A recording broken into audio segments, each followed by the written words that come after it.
CheapSeats. Look whose internet's We back. are here. We are here. Yeah, Beer Cave show back up. He got too emotional last week, bowed out. Y'all miss me? But hey man, we are happy to be back. Hey, Big Mike, tell me. You can tell me you miss me. You can. I miss you. I missed you, buddy. I missed you. I missed you 30 to love. 30 to love. What up, cheap seaters? Cheap seaters, look, my boy Monster Trip Dubber, the cheap seats in the house. Looking forward to the show today, boys. Hell yeah. Hey, my dude Ben, this is my hockey guy right here. We're gonna have him on the show. He do a little hockey for us, talk a little hockey. Hell and of course, our guy, the normal guy. Salute. Hey, we gotta have somebody normal up in here. That's right. We're gonna do the wave. Woo! All right, here we are. Cheers. My boy Beer Cave wanted me to have a drink with him. I said, I'll do one with you. That's what we're doing. Cheers and up. Bam, bam. Cheers, Big Mike. All right. Hey, appreciate y'all being here. Yeah, always appreciation given around.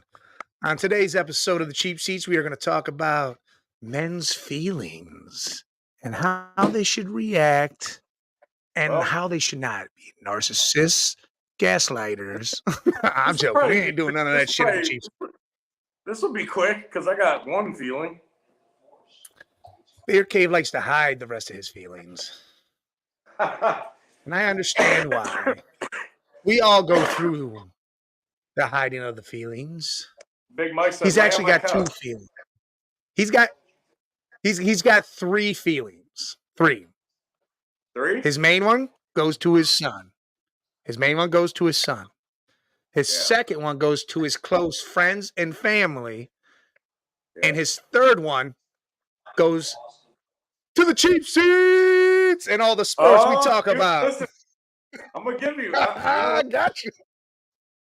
I'm going to change it. I got three. See, you got three.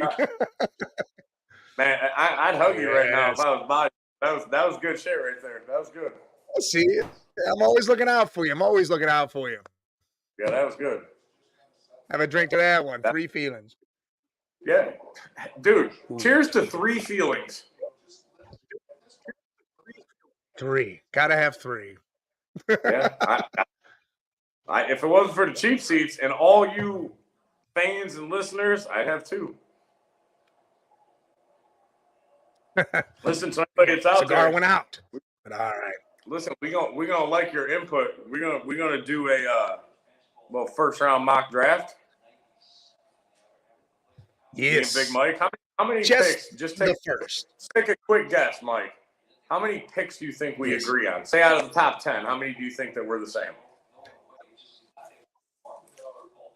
You're counting trades and all? No, just trades. I know. I only have one trade in my top 10. I think the majority. How many you got? How many trades do you think in the top 10? I got two. But I don't think I can make the second one because I don't think we can use players. I haven't tried it with players or tried to use players. I don't think we can use players. We can only use draft picks and stuff. So, yeah, I mean, I can give you the next 21st round pick type shit. Yes. So, yeah, I don't know how that'll pan out. I mean, if we could use players, yeah, I definitely have two. And I talked about both of them.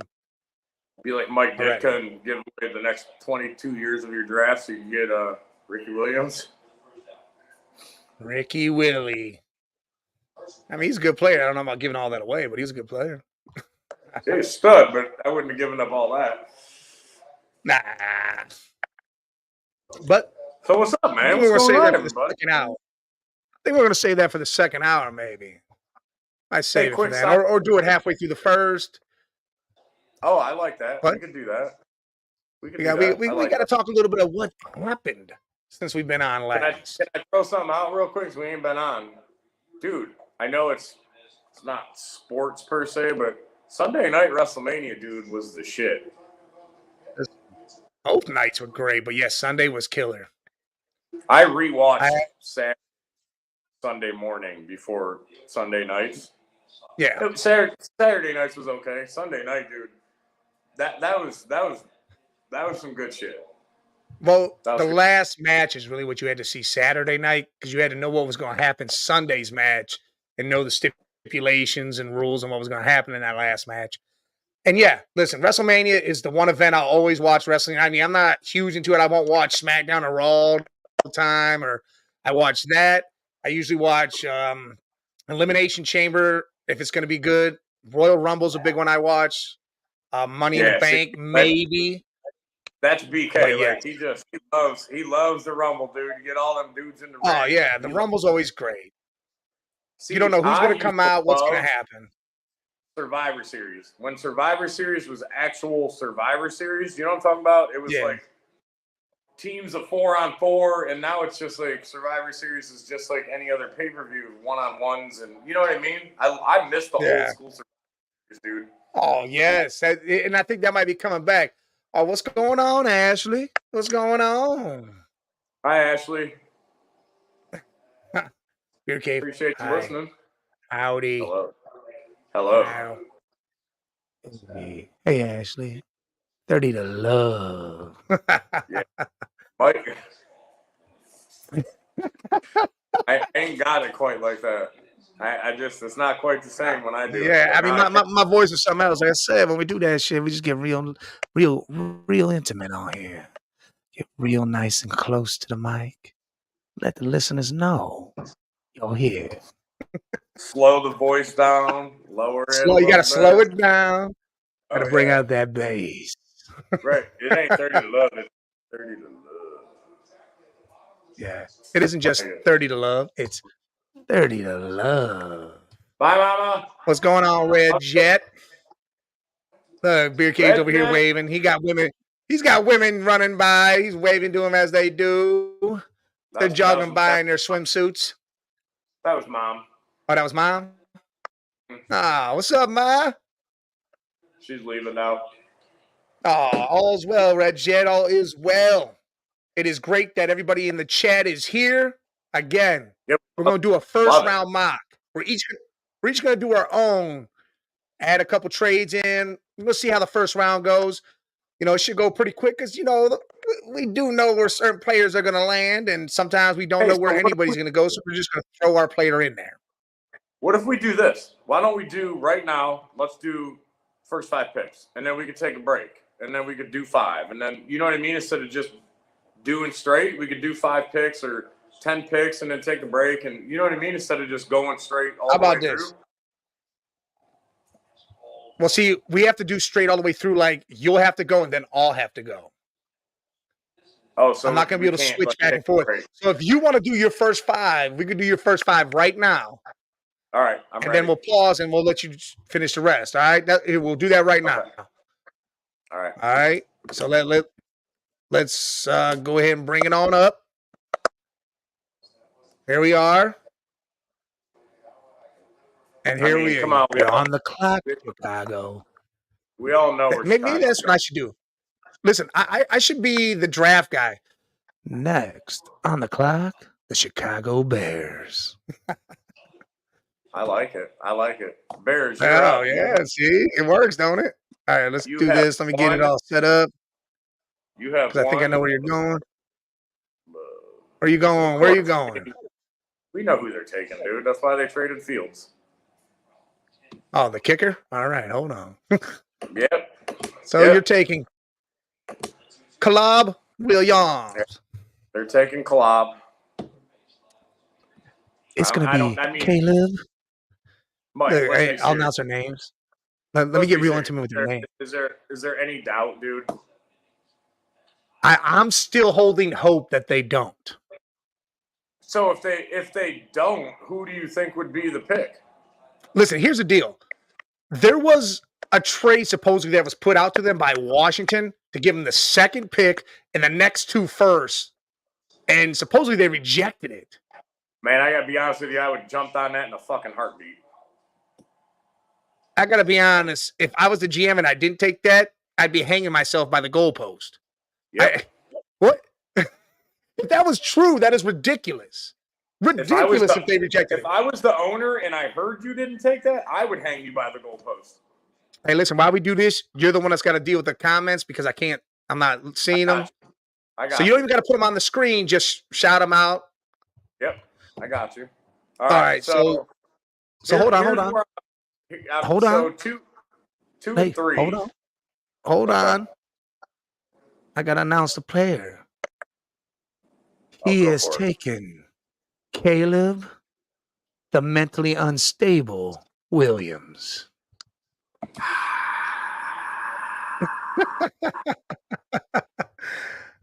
All right. And so half the Bears fans are half the Bears fans are clapping, half are crying. We don't know what the hell they're doing yet. 3/4 of them have painted fingernails.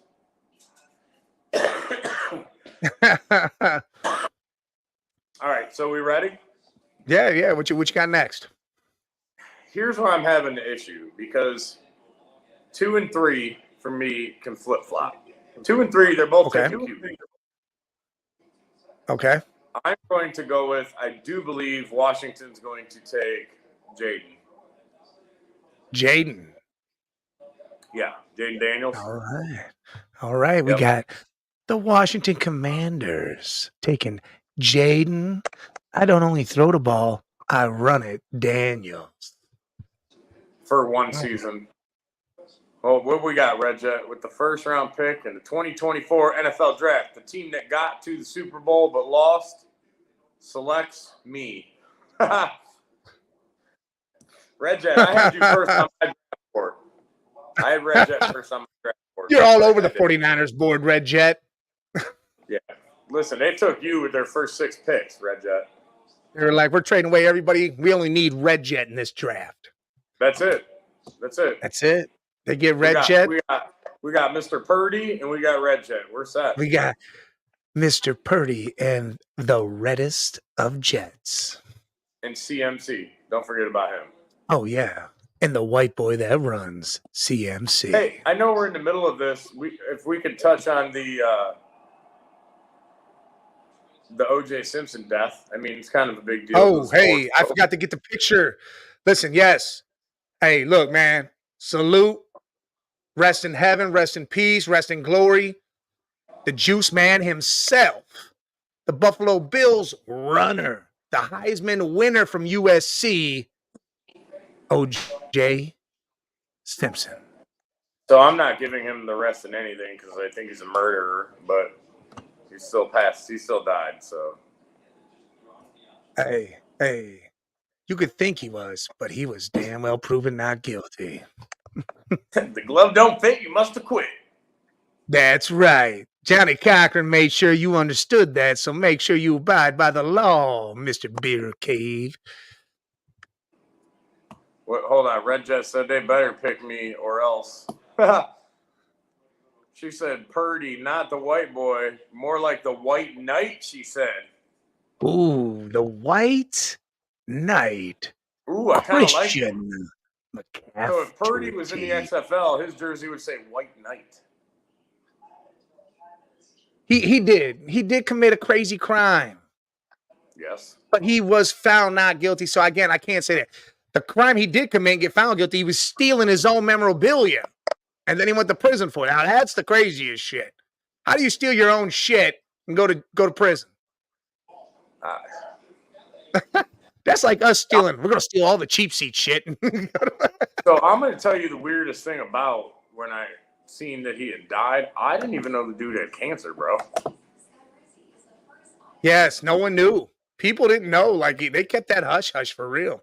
Okay, because I felt like, man, did I miss something? But they kept that hush hush. They really kept that on the DL for real. They said, "Don't tell nobody." OJ's like, "I'm too strong for that." Yeah, I had no idea. Yeah. No clue. Yeah. All right. Mike, when money is I'm ready. Weird stuff. What'd you say? All right, are you ready? You ready to announce pick 3? Pick 3. Going to the Belichick-less New England Patriots. Go ahead. And they're still going after, quote unquote, another white knight, Mr. Drake May. Ooh. The New England Patriots at number 3. They select Drake. I'm not Mitchell Trubisky. May. That's what I was saying though. So that's where I'm at with the. I could see Drake going too. You know what I mean? Where I was talking about taking flip flop. Yes. If I just think Washington's going to take Daniels. If I was Washington, I would take Drake May over Daniels. All right. But we're not saying what I would do. We're doing what I think what they would do. Number 4. I went over this pick, Mike, probably 700 times in my head because I can't figure out if they're going to trade it. And I came to the conclusion that they cannot afford to. They have to take Marvin Harrison. They have absolutely nobody there to catch the ball. Ooh. So, with the number 4 pick, the Arizona Cardinals select Marvin, I'm better than my dad, Harrison Jr. Ooh, that's. Tell you what, if he ends up being his dad, Arizona just had one of the best picks ever. You know what I mean? Or is it a wasted pick because they got nothing else? And he sits there and wastes away until he can be traded away or find a new team. Right. That's why I went back and forth so much. But I'm like, you literally have nobody to throw the ball to, like, at all. Oh, they're definitely taking him. I'm just looking at it from his perspective. That's going to suck if it becomes just he's there with Kyler and Kyler's wearing his sports bra at practice and it becomes a whole crazy situation out there and there's nothing going on. Yeah. Kyler walks up to him. He's talking to his belly button. He's talking right to his fucking belly button because that's it. All right. Let me finish it up. Here's my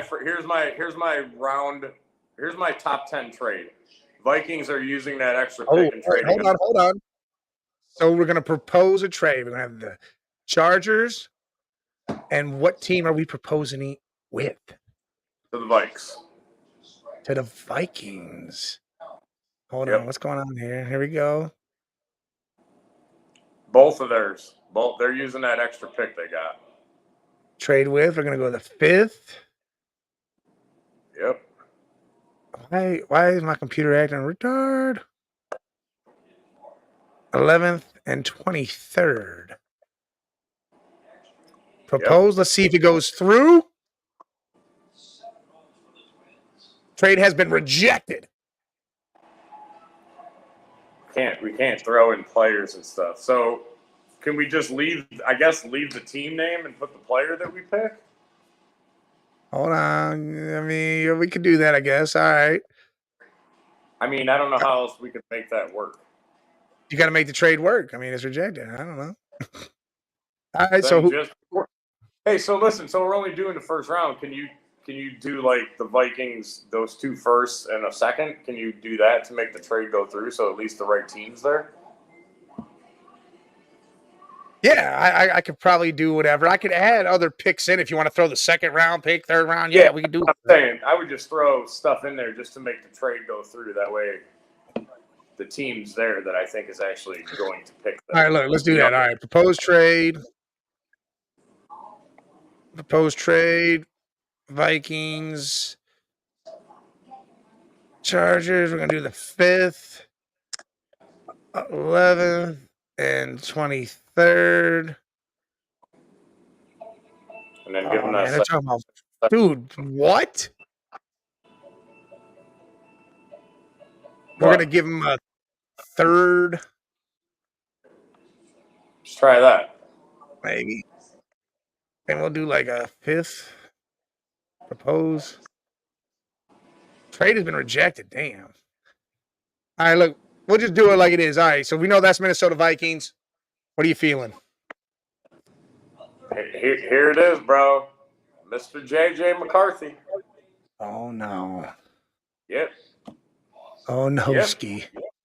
They're trying to get QBZs. that. Listen, they're trying to get the they're trying to get the next Kirk Cousins. All right. Here we go. Trade alert. Chargers trade the 5th pick to the Vikings for their 11th and 23rd first rounders this year in a pick to be named later. And the Vikings pick, JJ, I've done nothing without a run game and defense, McCarthy. All right. Wow. That's his first 5 right there. All right. Yep, that's it. There's my No, 5. well, what was what I just say? She says, when money is tight, you do weird stuff. The saying is, got to go do some strange things for some change. Hold on. Here's the comment. I feel like Houston is going to have the dream team. Red Jet, listen, right They already now, do. that's it. That's Listen, they have it. They have what they need right now. And I do have Yep. that late night radio voice. Tune in every night from Hey, 12. no, that's not even late night radio voice. That's like 1-900 call Big Mike. Like that's the Nah, number. you know what this is? This is the ladies' man. Remember that movie, The Ladies' Man? Dude, that shit was great. This is the ladies' man. Ladies' man. Oh my god, that movie was so stupid but funny. Hey, we're going to take a pause here real quick. We're going to shout out. You got Roku TV. Even if you don't, download the Roku TV app on your phone, whatever. Get the Roku TV and make sure you download the Northeast Streaming Sports app for your 24/7 sports. I was just going to say, why? Because you want 24/7 sports all the time, anytime. All day, every day, anytime during the day.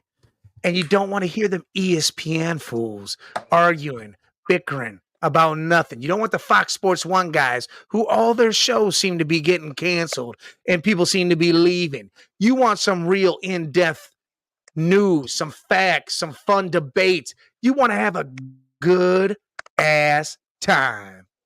And this is the sports channel to do it with. Northeast Streaming Sports. Yeah, listen, if you got that app and you can't get us on YouTube, we're on there right now. Go on, check us out. The shows are just like us. Having fun, bullshitting, talking sports with you guys. Me and Mike like to go down some rabbit holes every now and then, which is also a good time. Talk about anything. Always. Always. You want to just keep going with yours? We'll get yours out the way. We'll space it and I'll do mine later. All right, we can do that. You want me to go? All right. You want me to go quick? You don't gotta go quick. All right, so number 6. Hold on. Let's move it so we can see 6. Yep, absolute necessity. Malik Neighbors. Ooh. So the Giants. And that was my other. I wasn't sure because who I have going at 9, I think could also switch with 6. I think that's kind of a pick your poison with which one of those you want to go. So the New York Giants select Malik. I catch all the balls, Neighbors, instead of Rome Odunze. Yep, all that's right, the other one. Malik Neighbors. Yep. So what's next? We got these Tennessee Titans. Yeah, they're getting the best player in the fucking first round, and they might be getting the best player in the draft, in my opinion, Mr. Joe Alt. Ooh. Hey, you gotta have somebody, right? You gotta have somebody there to protect Mr. Levis, right? All right. So the Tennessee Titans said, we got to protect Will Mayo Levis, and if we don't, he'll be out of here. So, Joe, I block them all. Alt from Notre Dame to the Titans. Well, think about it. How's Levis going to get the ball out to Hopkins and? Hey, I agree. I Brain agree. They fart. need that line built up. Otherwise, they got problems. Who'd they just get? Brain fart. Jacksonville. Calvin, I got Ridley. paid $9+ million at 29 years old. Ridley. Yeah. All right. Now this is kind of, I feel like, number 8's kind of a safe pick, but needed. I think they're going to go. They're definitely going defense. I think the best linebacker in the draft is Dallas Turner, so I think that's the way they're going to go. Oh. I hope Atlanta's not shitting on me because I feel like every defensive player Atlanta selects ends up turning into straight trash, dude. All right. So with the number 8 pick, the Atlanta Falcons select Dallas. No, I'm not a cowboy. Turner. All right, I like that. Yeah, you Back like around to the that? Chicago Bears. Mr. Rome? Ooh, he said, we are Yep. going. Come on now. The Bears with their second pick in the top 10. They said we still need another weapon, and Rome, I am the boss. Adonzi. Listen, dude, I'm going to be honest with you. And me and you, dude, we both Buckeyes fans, huge Marvin Harrison fans. Rome Odunze could end up being the best receiver without a doubt in this draft. He definitely can. I agree. He can. As much as I love Marvin Harrison, Odunze is he's just a man, bro. Like he's just it. Do you know what I mean? I don't even know how to word it. He's just it. He's a football player. Yeah. Look at my boy Bobby G stopping in. Hey, my man. Bobby G. Hey, look, he said I'm trying to sound like Suge Knight. Come to death row. I could definitely be that. Be that. Dude, you're Suge Mike. Suge Mike. Oh my Said, God. I'm not Beer Cave and Suge Mike. Reggie said I'm not focused on this draft. I'm preparing for war with that voice. The voice is a hell of a thing. Beer Cave and Suge Mike. I love it. Love it. All right. I love it. Here. Now you got the Jets, the New York Jets, Jets. What are they doing? Okay, so besides Joe Alt, I believe possibly the second best player in the draft is Mr. Brock Bowers. Brockish Bowers. Yep. So the New York Jets, they take Brock. I am the next big thing, Bowers. They're going to give Aaron Rodgers another weapon as long as he stays on the field for at least a quarter this year. Yeah, he better stay on the field longer than 3 damn snaps. The damn division's wide open with the Bills throwing everything to the trash and the Dolphins, again, their defense is unraveled because they lost 2 key defensive players. They're 2 best defensive players. The Jets. Well, they got Jalen Ramsey still. But yeah, Xavier Howard, Christian Wilkins. I mean, I would take either one of them at this stage of age and everything over Ramsey. Well, Ramsey did a lot more than Howard last year. But he wasn't even there for the first 5 games. But I get what you're saying, though. I get where you're at and what you're saying. Yeah, I mean, to me, those were their 2 best defenders, and they lost.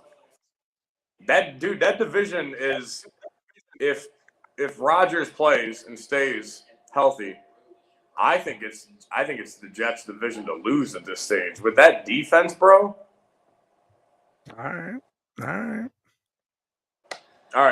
Where are we at? All right, so now remember actually the Chargers pick because you made that trade. So the Chargers are at 11. Chargers are taking an offensive lineman. Ooh. I'm kind of up in the air between Fuga and Latham. I think they're gonna go Latham. Go who? JC. Let me find him. Hey, they're going J.C. Latham. Close. You're going to agree with this, dude. Like, we all think Joe Alt is it, right? But we know how that goes with linemen, dude. Yes. You know, the best lineman in the draft could be the dude that's picked in the 5th round, you know? You're absolutely right. So listen, Thanos was the best lineman in the draft, and the Browns got him. Yeah, what was that, the 4th? Yeah, third or fourth. Yeah. Anyway, So the point is, like, you just, I do think Joe Alt is it, and I just think he's you know, a Joe Thomas type. I think he's that dude that just solidifies that position without any recognition for 15 years or whatever, dude. I think that's him. You know. All right. So the Chargers take JC. Nothing gets by me. Latham. Yep.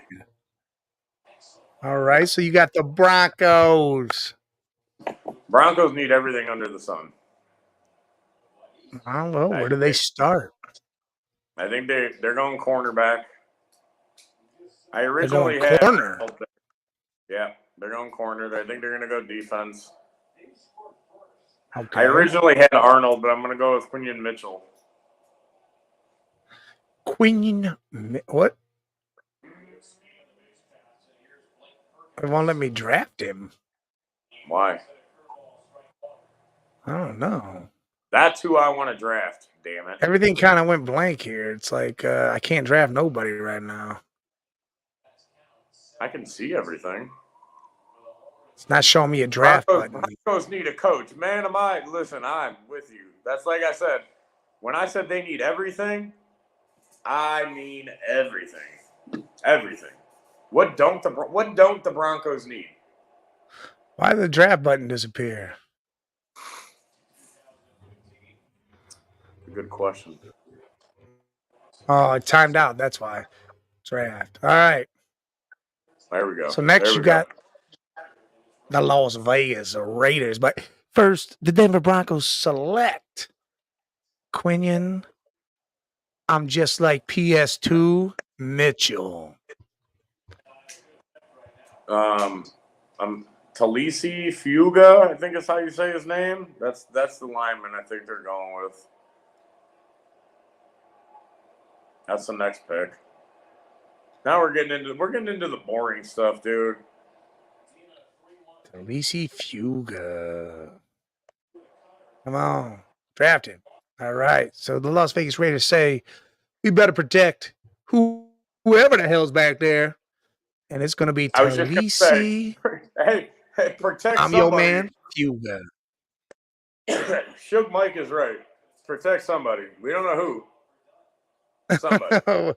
Aiden O'Connell, or does Tom Brady step down out of the office? Uh-oh.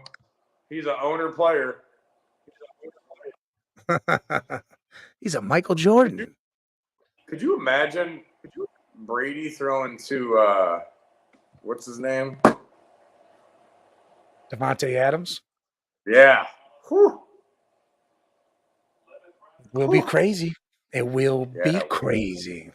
All right, you got the Saints up next. Where are we going?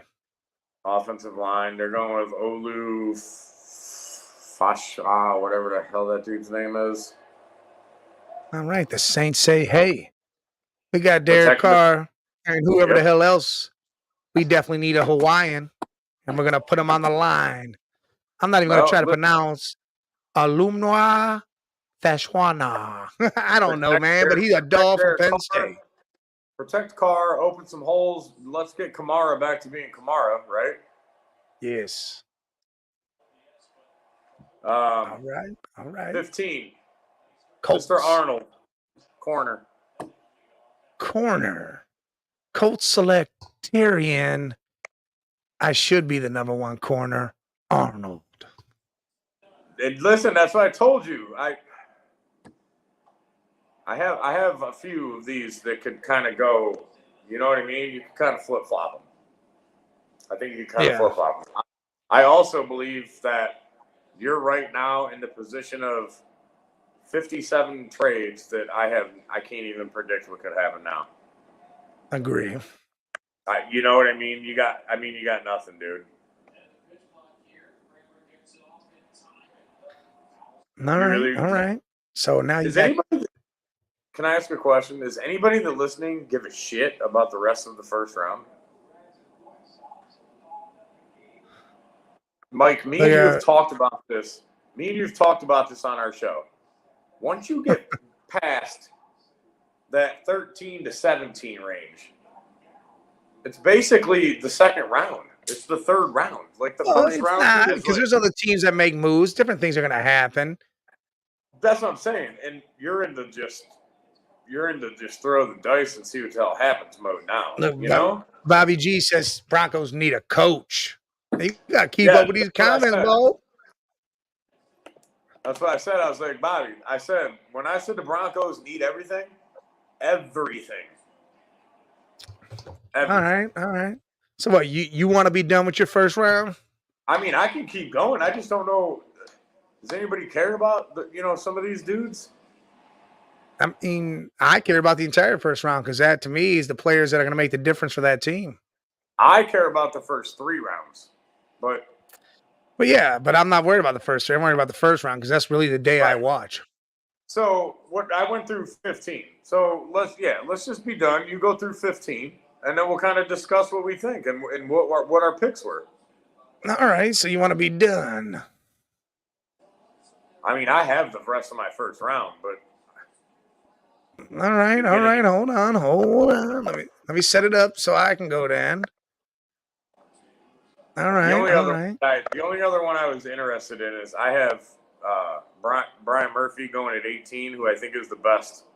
That's the first defensive lineman I have off the board, which is, let's just talk about that for a minute, that the fact that when the hell is the last time you can remember that a defensive lineman in the first round went that late?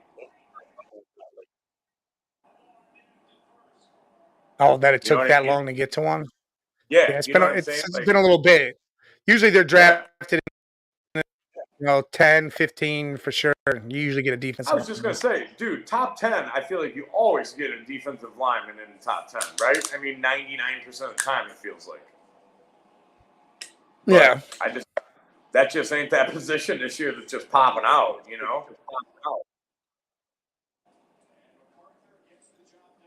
All right. Are you up? I'm up. So Chicago trades away their first round pick. I'm going to just go ahead and go with what we all believe. I truly don't believe they should do this, but Caleb Williams looks like it's going to be the damn pick. Hey, and I'm not a fan of it. We both said that. It ain't it. Yeah, don't. I feel like they should trade down. If that Washington pick trade was for real, they should have did that in a heartbeat. I still feel like if they're going to get offers, they need to take one of them. It needs to happen.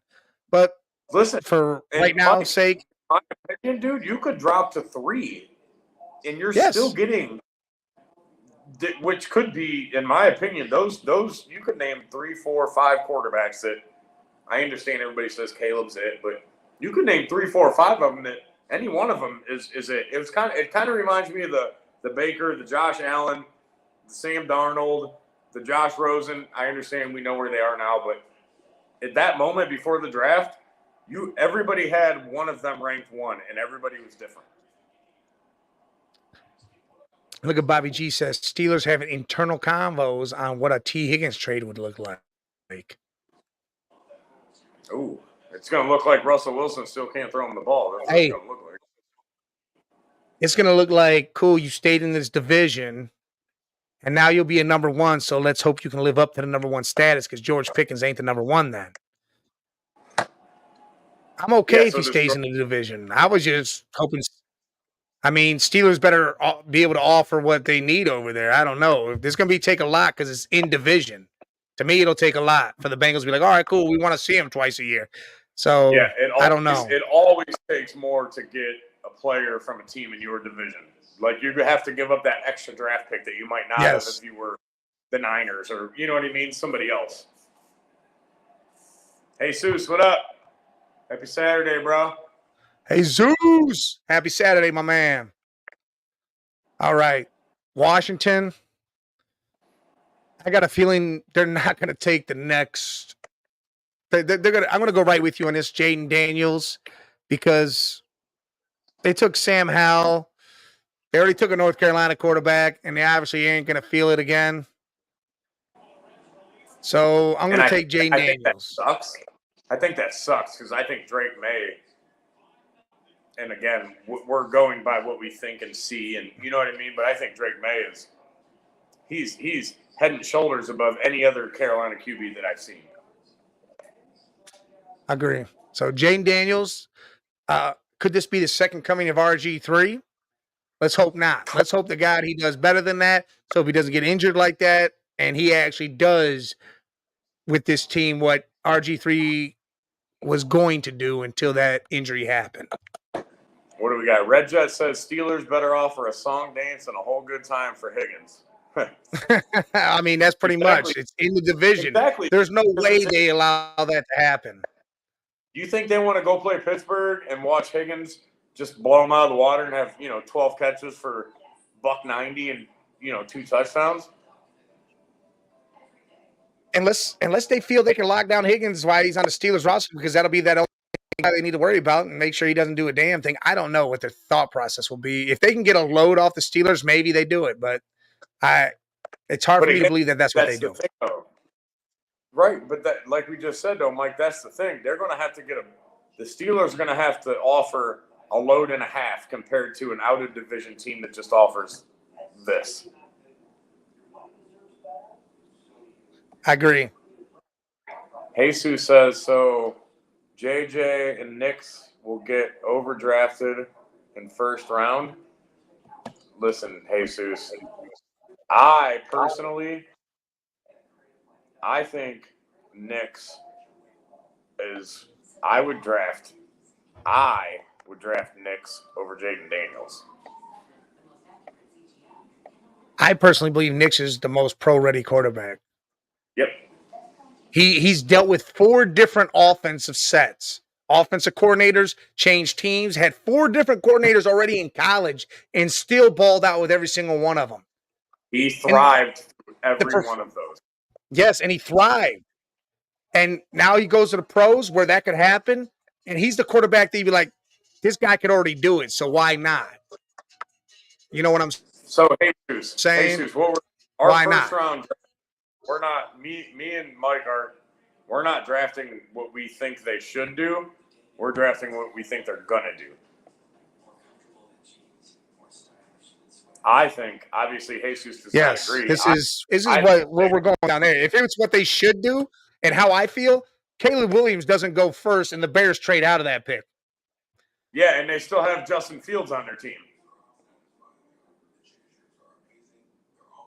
Yes, right? Justin Fields would still be there. Yep.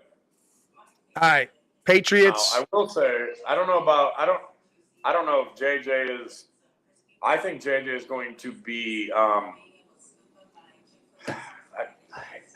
thought of a few. I'm putting JJ in that see if you agree with this. That Trent Dilfer tier. He ain't gonna lose you a game. No. But he ain't gonna go and win you shit. Does that make sense? Listen, I'll tell you this. You say Trent Dilfer, I'll put him in the Kirk Cousins. I could put him there. I don't think he's gonna throw for the type of yardage and touchdowns that Cousins does. I don't know if he has that same arm. But I know what you're saying. I see, the thing is we really haven't seen his arm strength because most of the time they're running the ball and stuff. I mean, if you watch the pro day, he looked good. If you watch the combine, he looked good. Big thing Mike. is with an offense like the Vikings have, his arm is going to be able to be showcased like no other with Atson, the Jet, Hawkinson, Aaron Jones coming out the backfield. He's going to be able to showcase that arm. And it's going to be easier for him because he has those type of professionals with him. He's not just starting on New England that's got trash or Washington that's got trash. He's actually starting with professionals that are dogs. So it'll be easier for him, I believe. Let me correct you real quick. Let me just throw this out there real quick. Washington don't have trash, dude. They have one of the best receivers in the NFL on there. Where's he at?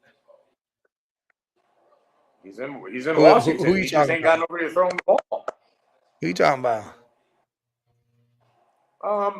Dude from Ohio State.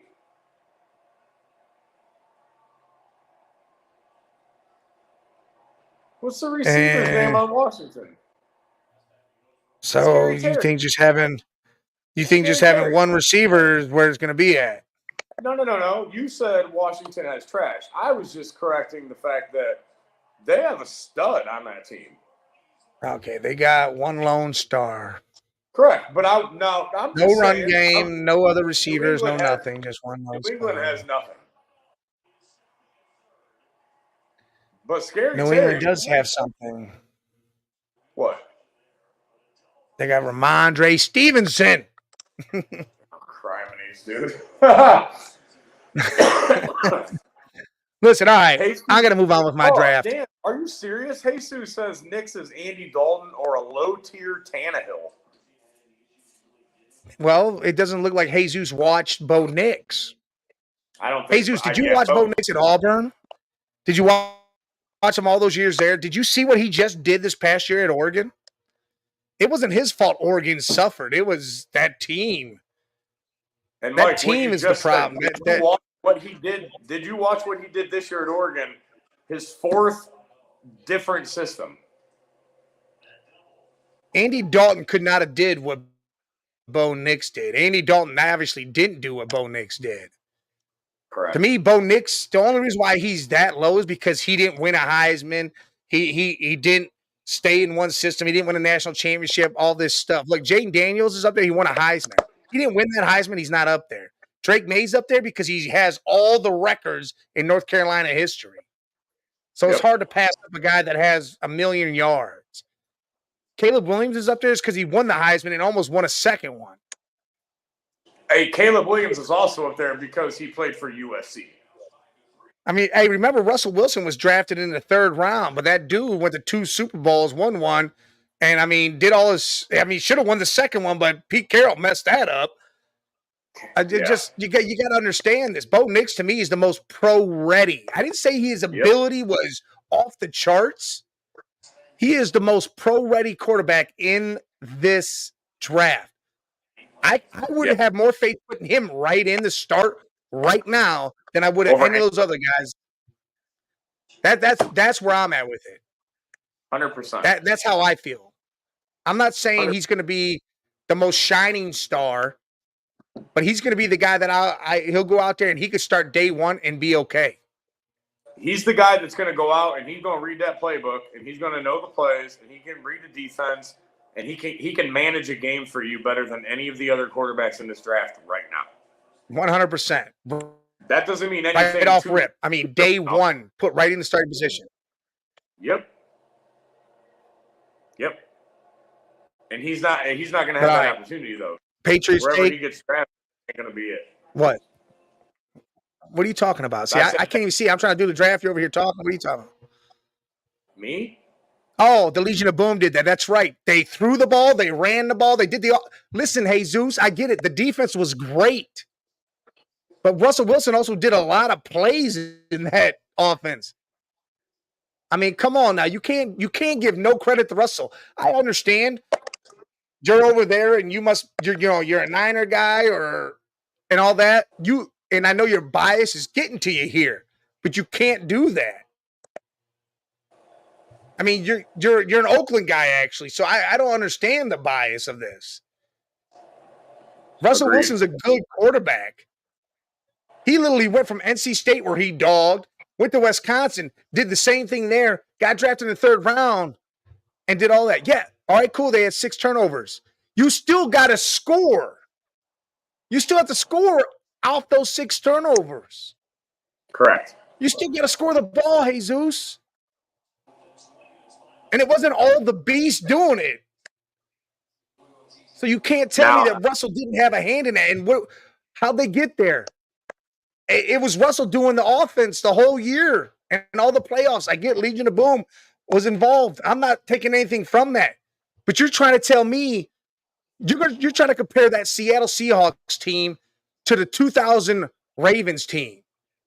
No freaking way, dude. Russell Wilson is not Trent Dilfer. He did not just sit there and throw for only 150 yards and that defense did it all. No way in hell, man. I'm not huge on Russell. I don't think he's like crazy, this and that. He's going to go to the Hall of Fame probably. But I'm telling you right now, he had a lot to do with that. No fucking way. No way. No way what? No way is that you going to the Hall of Fame. No way what? No way is he going to the Hall of Fame. They just put all this other they put all these other guys in there that shouldn't be in there, but yeah, Russell won't get in there. Listen, I didn't say that there's not a bunch of dudes in there that don't belong in there. Russell Wilson is nowhere near a Hall of Famer, bro. Oh yeah, that's right. Nowhere near. Listen, we're not like 100% in disagreement. I feel like you're giving Russell Wilson a lot more credit than I am. He obviously he had a hand in the winning, and I agree with you 100%. But yep, Marshawn and the defense probably had 75% of that. And I'll give Russell his little bit of props. He had a hand in that. But let me ask you a question. I've never seen a quarterback fall off as fast as I did then with him as he did last year. He went to Denver Broncos. What do you expect? Okay. They had no run game. They had no run game. They had no offensive line, and Jerry Jeudy was dropping the ball, and Cortland Sutton was their only weapon.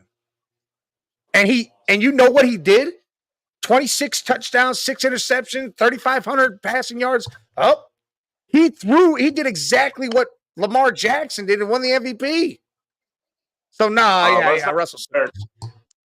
But I'm saying Lamar Jackson won the MVP, and his line number, besides the rushing, was the same as Russell passing. And the same as Justin Fields.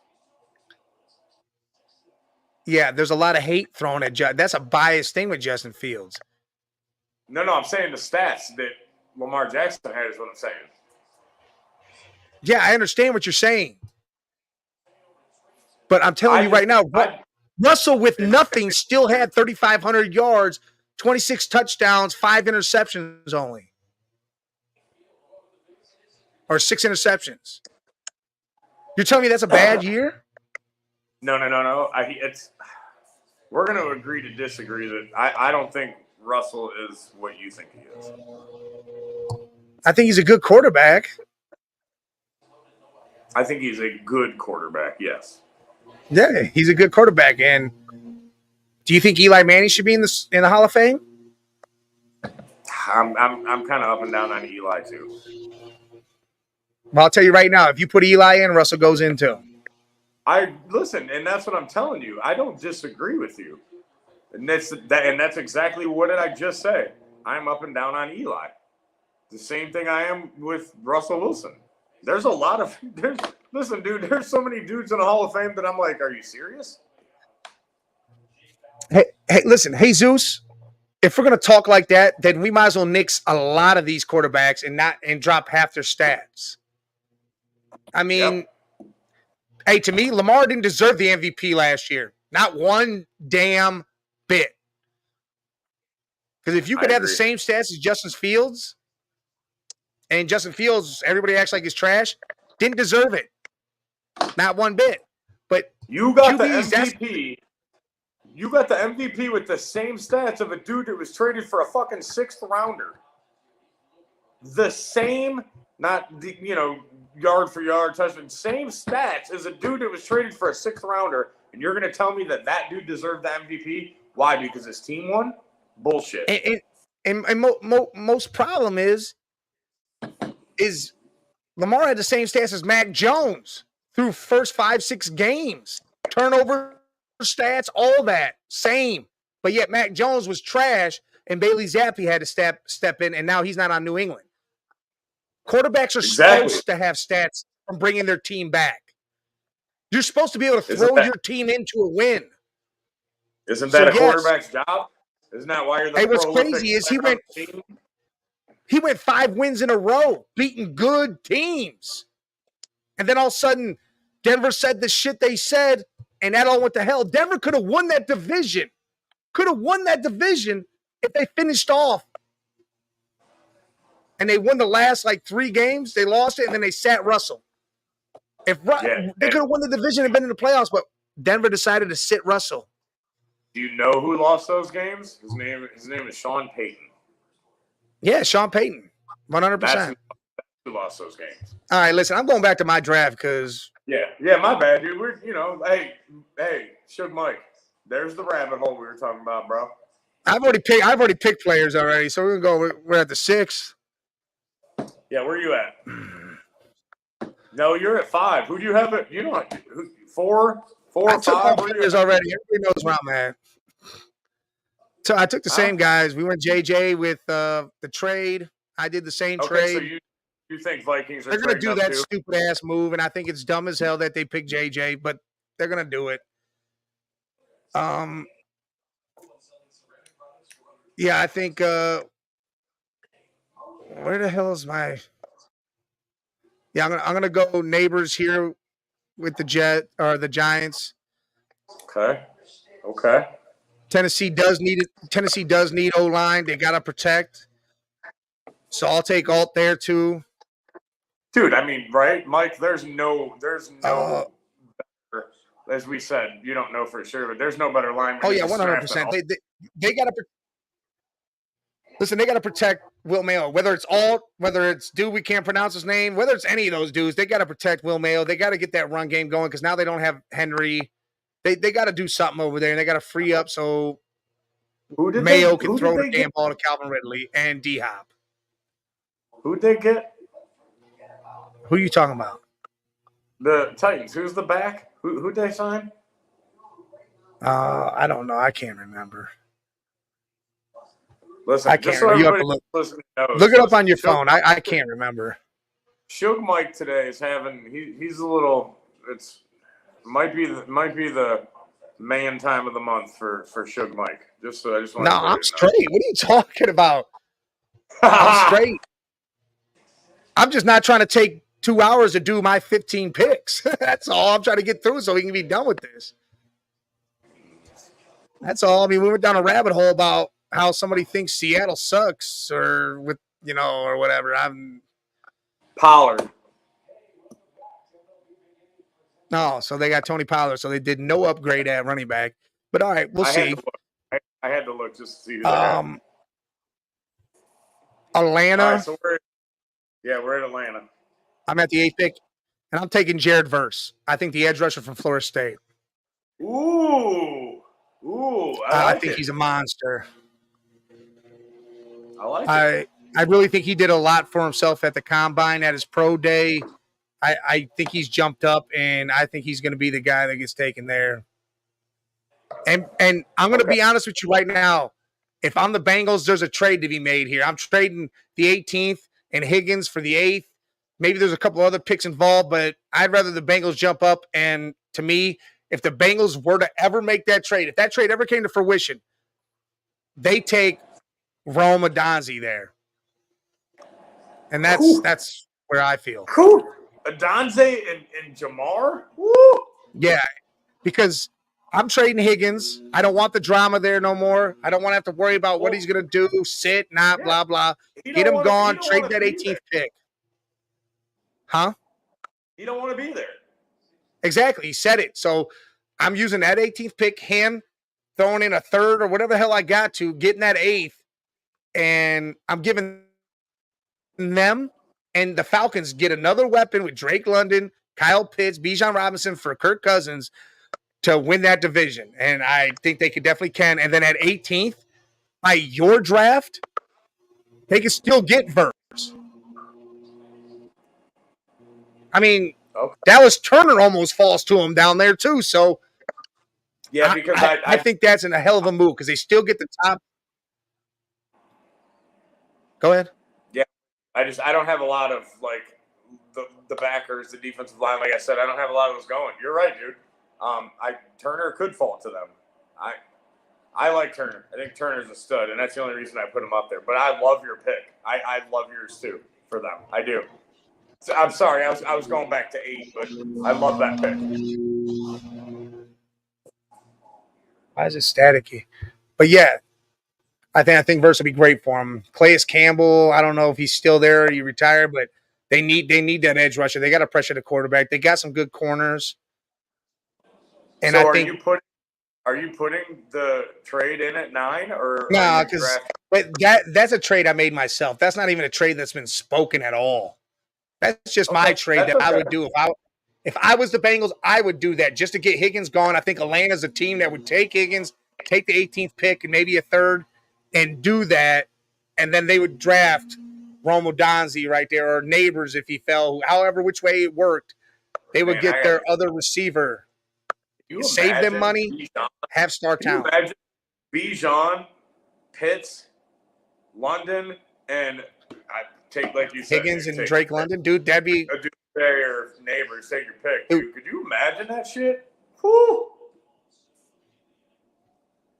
dude. I think that'd be a hell of a move for both teams. They both win. It's a win-win to me, that trade. But people like to say no. People like to say yes. I put a poll out, and I think it was a resounding yes. The Bengals should definitely do it. Yeah. 100%. The Bengals should make that trade. Dump the receiver that doesn't want to be on your team. I don't want anybody on my team that don't want to be there. I'd pick any team. Yep. I'm not just saying Bengals. I don't want anybody on my team that don't want to play for me.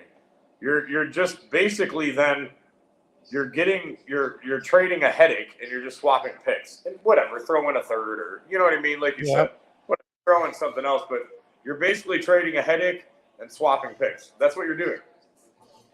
100%. And I love that move for both teams. Again, like I said, win-win.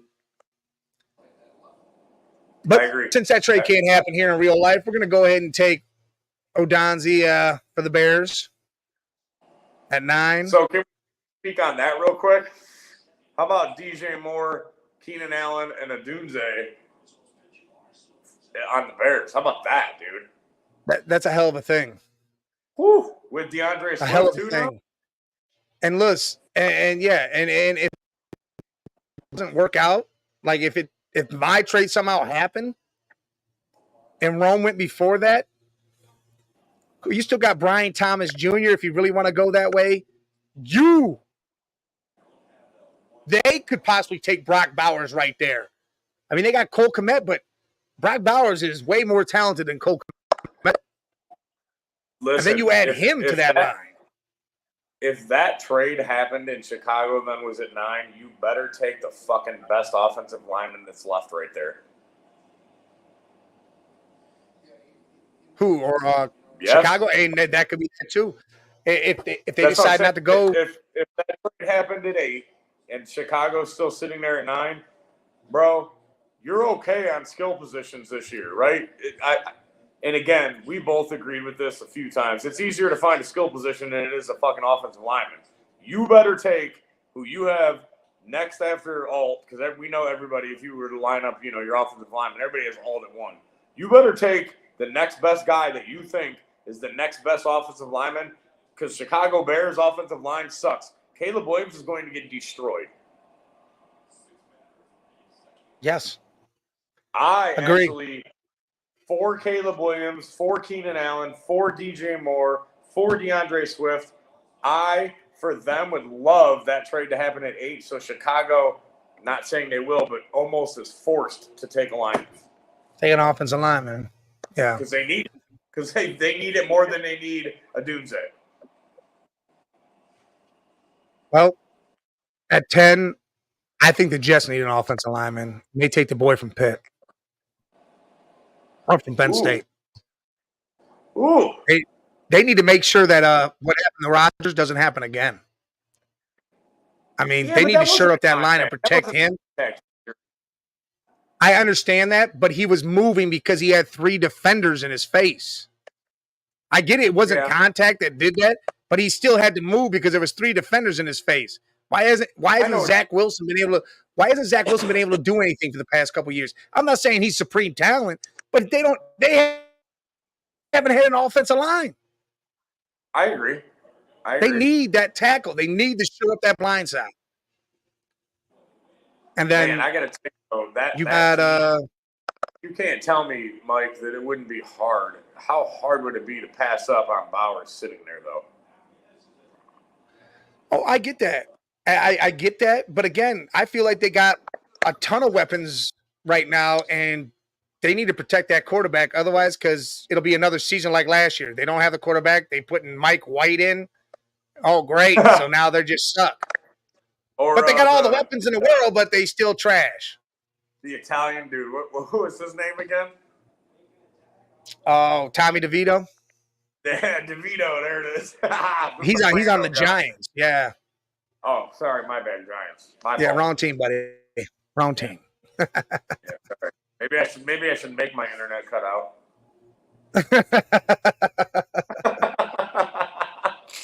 All right, you're at 11. But all right. So the trade happened. Chargers get this pick. They get Brock Bowers. Justin Herbert needs a weapon. They have no weapons. You literally got rid of Keenan Allen for jack shit to the Bears. You got Mike Williams gone to the Jets. Gerald Everett, your tight end from before who was a dog, gone to the Bears. You have Josh Palmer. You have Quentin Johnson. Austin Eckler gone. Austin Eckler, yeah, to the Commanders. You have Josh Palmer and Quentin Johnson as wide receivers, and they're both mid. They're mid dudes. Quentin Johnson showed you he was a first-round pick last year, and he didn't show you jack shit. He showed you why he might not – maybe he has a bounce-back year, but mentally I think something's wrong there too. It's not bad wrong. It's just the lights are on, and right now he can't handle them, so he's got to get used to them. And I think Brock Bowers is a hell of an addition right there. And since we're not going full first round, I'll do their 23rd pick right now. If Brian Thomas Jr. falls to him at 23, I think they take Brian Thomas Jr. as the wide receiver, and they stack up on that offense. That's my 23rd pick for them. You got Worthy, you got Adonai Mitchell, you got Polk, you got Coleman from Florida State.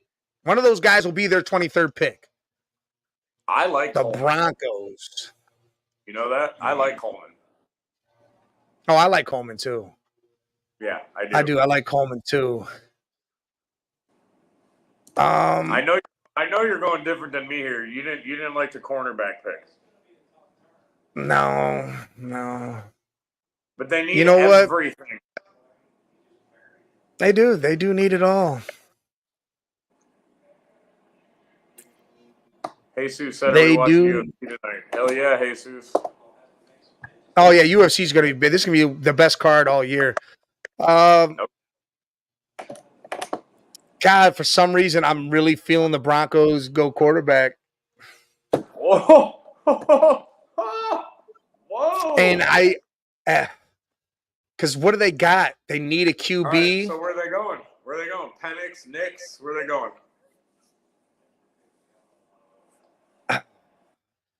Listen, it's either going to be Knicks or, to me, it'll be Dallas Turner. But for my sake, I'm putting Bo Nix there. Huh? Ooh. You like Turner? I think Bo Nix goes there. I like who? No, if they go defense, I like Turner. Oh, okay, my bad. Yeah. Quarterback wise, I took Bo Nix. I like it. I like Penix better than I like Penix a lot, but Bo Nix again, the quarterback that is ready to play right now. And Sean Payton loves this dude. Sean Payton loves Nix too. He likes JJ, but I think he loves Nix because he knows Nix can go right in and he can plug him in and bam, he can learn the offense like that. I think Nix reminds Payton a little bit of Drew Brees in his head. Oh yeah. I think he does. Oh yeah, Nix is taller, but yes, he's got the moves. He can move his feet. He's got the talent, his arm talent. I mean, he's got the smarts. It's right here, like we said. You know you're smart. You know you're a smart freaking QB to change systems like that all the time and still be legit. You know you're smart. You know the position. Oh, 100. And the Raiders. Listen, I'm going to go with like you did, offensive tackle. They got to protect whoever the hell is going to be back there. We don't even know. They have. I mean, Aiden O'Connell. Who knows? They got to protect whoever the hell is going to be back there. And to be honest, I think they draft a quarterback. And I feel like if Bo Nix ain't taken before their second round pick, Bo Nix might be their pick. 100%. If Bo Nix is sitting there in the second round for the Raiders, I don't think they hesitate, dude. I don't think. Yeah, why not? Why not? Or 100%. or Penix. I mean, but I think Bo Nix is more the quarterback that can be like, now, hey, you can come in now. We got a good offense. We got defense now. I mean, they got Mike Mayer at tight end. They got Devontae Adams. They got Jacoby Myers at the other wideout. They brought in, I keep forgetting who the hell they brought in as a running back. Keeps blanking my mind. I know. But they brought whoever the hell that is in. And I feel like they'll draft another running back, but they brought him in. Whoever the hell that is. They got Madison. Oh, yeah, Matson from Minnesota, yeah. And I think he'll be all right there. But again, Bo Nix will help him out too, because Bo Nix will take the heat. I would prefer Madison to play the role he played in Minnesota and let's let Zamir White run that ball, dude, because he looked good last year, bro. Yeah, there you go. And what, the Saints, you know what? I'm going to take Dallas Turner right here. Okay. If it lets me draft anybody. I don't know. My computer's acting stupid. But Dallas Turner goes to the Saints. You know them Saints love that defense, bro. They do. And I think they need to strengthen it up. They need to strengthen it up. If you can add a piece like Turner that late, I know it's not late, but that's a hell of an ad for a defense down there. And I do not think they could pass that up. Nope. And I think that'll be huge for them. Huge. And now we're at the Colts. AR-15, JT, you got Josh Downs. You got, what's his name on the other side? Pittman Jr. You got an offensive line, so the Colts need defense. And what do they need? Everything. Quinton Mitchell need a corner. They need everything. They need everything on defense, but they need that corner. You go with Mitchell? Yeah, I went Mitchell. Dude, I think there's not that the Sauce Gardner, the Joe Hayden, but this is a solid draft for corners. Like solid. Oh, it definitely is. There's a handful of corners that you can be like, all right, cool. They might not be lockdowns, but they're gonna do their job. Plug and play. Oh yeah. I mean, you got to look at what we had.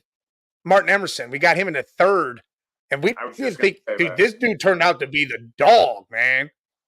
Yep. I mean, a straight dog, Pro Bowl, everything. I mean, straight dog. Yeah. So, I mean, it's. But hey, that's a good first 15 picks for both of us. I mean, we went different ways here and there, but for the most part, we were right there in line. Whether it was different players or whatever. I still can't believe Jesus is players thrown in, but we were pretty close on at least positions of who they needed. We just might have switched up the player. Yes. Listen, for any of y'all that don't know, me and Suge Mike, we right here. Yeah, we are. Our thought process is definitely right there. Yep. I still can't get over Jesus saying Nix is a low tier Tannehill. I'm kind of blown away by that. I am. Tannehill is trash, dude. Nix is going to be better than Tannehill. Like I said, Nix is probably the higher. Uh-oh. You good? We're freezing. Forget the low tier Tannehill. The fact that you called Bo Nix Andy Dalton actually bothers me more than you called him a low tier Tannehill. Bo Nix is not the Red Rocket. See that doesn't bother me. I don't like that. Bo Nix, I think is better than both. I think he's the higher end of a Kirk Cousins. You think he's? I definitely think he's the higher end of a Kirk Cousins. Really? I think he's Kirk Cousins' ceiling. Like Kirk Cousins, when he is throwing big, I think he could be up there. I think he could be Kirk Cousins and not be scared of the lights, though. Like when the lights come on, Kirk runs. Anybody that drafted that, and you were telling me as a GM, as an owner, whatever, that I was getting a Kirk Cousins or a little bit above, I'd be happy as shit. Hell yeah. Listen, no, the thing that's wrong with Kurt is when the lights come on, he scatters like a cockroach. Dude's gone, disappears. He's not even there. That's the real issue with Kurt. But yeah, I think Bo Nix has been under the lights so many damn times and has so much. It's the Prescott syndrome. But again, Bo Nix has been underneath the lights. He's done it all. Bo Nix has done all this already. Played in the biggest games you could think of in college and done it. Whether it's not national championship or not, he's faced Alabama how many times at Auburn. So that's a huge game. Sometimes that's bigger than a national championship because, I mean, the team that Alabama faces in it sometimes is just not a team. Oregon, what he did with Oregon and how he did it. I mean, you want prime time as many times as they were? Huge, dude. Huge. The dude's done this so many times. I'm a huge Bo Nix fan. Yeah. I'm a believer in Bo Nix. I really am. Like that trade that we Let's shift off the draft. That trade where we have the Vikings going up to 5, you'd be so much smarter to take Bo Nix than you would J.J. McCarthy, in my opinion. Yeah, I'm not. Again, yeah, I just nah. I mean, the Patriots taking him. Like I talked to the mock draft guy. He likes the Patriots to take him. Take who? McCarthy? Yeah, because he feels like JJ's more of a Patriots guy. Like that's more of a Patriots guy. I think that's why I'm taking Drake May because I think they feel like Drake. And I feel the same way. I think Drake May's better than McCarthy. Again, McCarthy might have an arm. We haven't seen it in under pressure situations because he had a run game and a defense do all the work. National championship game, he didn't have to throw the damn ball. There's games where he didn't throw the ball a whole half because of it. He was a Michigan QB. That's their offense. You know what I mean? That legit. It's no dig on him. No dig on Michigan. No dig on any of them in general. That's their offense. Yeah. You know what I mean? That's just it. I don't feel like they don't change for their QB. Like Ohio State, their offense kind of moves a little bit for who's playing QB. Yes. When Stroud was there, they became wide open. When number 5, Braxton Miller was there, they became more of a running team. Yeah, he ran the ball. They kind of moved their offense a little bit to where I feel like Michigan is like, we're going to recruit you because you fit our system. We're not fucking moving our system for you because we think you're better. We'll take the 3-star over the 4-star because we don't want to change what we do.